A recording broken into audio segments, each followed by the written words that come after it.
Hello everyone, welcome back to Mac and PC Prime Video. Have you installed Pro Tools and now your Mac won't shut down or restart properly? Maybe the screen freezes, the spinning wheel keeps spinning, or you have to hold the power button every time you want to turn off your Mac. Don't worry, in this video I'll show you one of the most common causes of this problem and how to fix it in just a few minutes.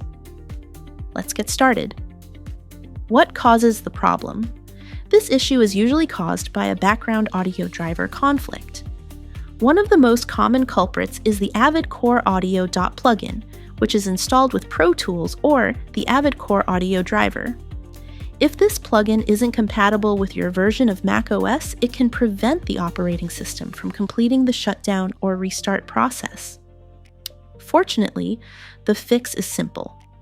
Step 1. Open the HAL plugins folder. First, open Finder. At the top of the screen, click Go, then select Go to Folder. Or simply press Shift plus Command plus G. Now copy and paste the following path: /library/audio/plugins/HAL/click-go. Step 2. Remove the problem plugin. Inside the HAL folder, look for Avid CoreAudio.plugin.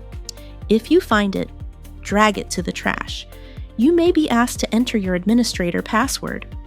Once the plugin has been moved to the trash, close Finder.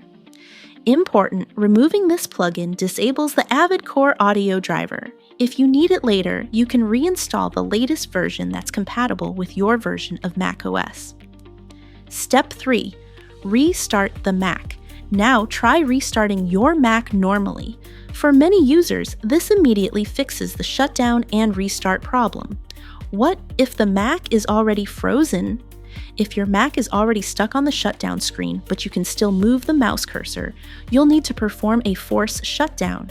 Simply press and hold the power button or the Touch ID button for about 2 to 10 seconds until the Mac powers off completely.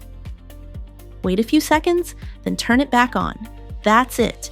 If this tutorial helped you fix your Mac, please give this video a thumbs up and subscribe for more Mac and PC repair tutorials.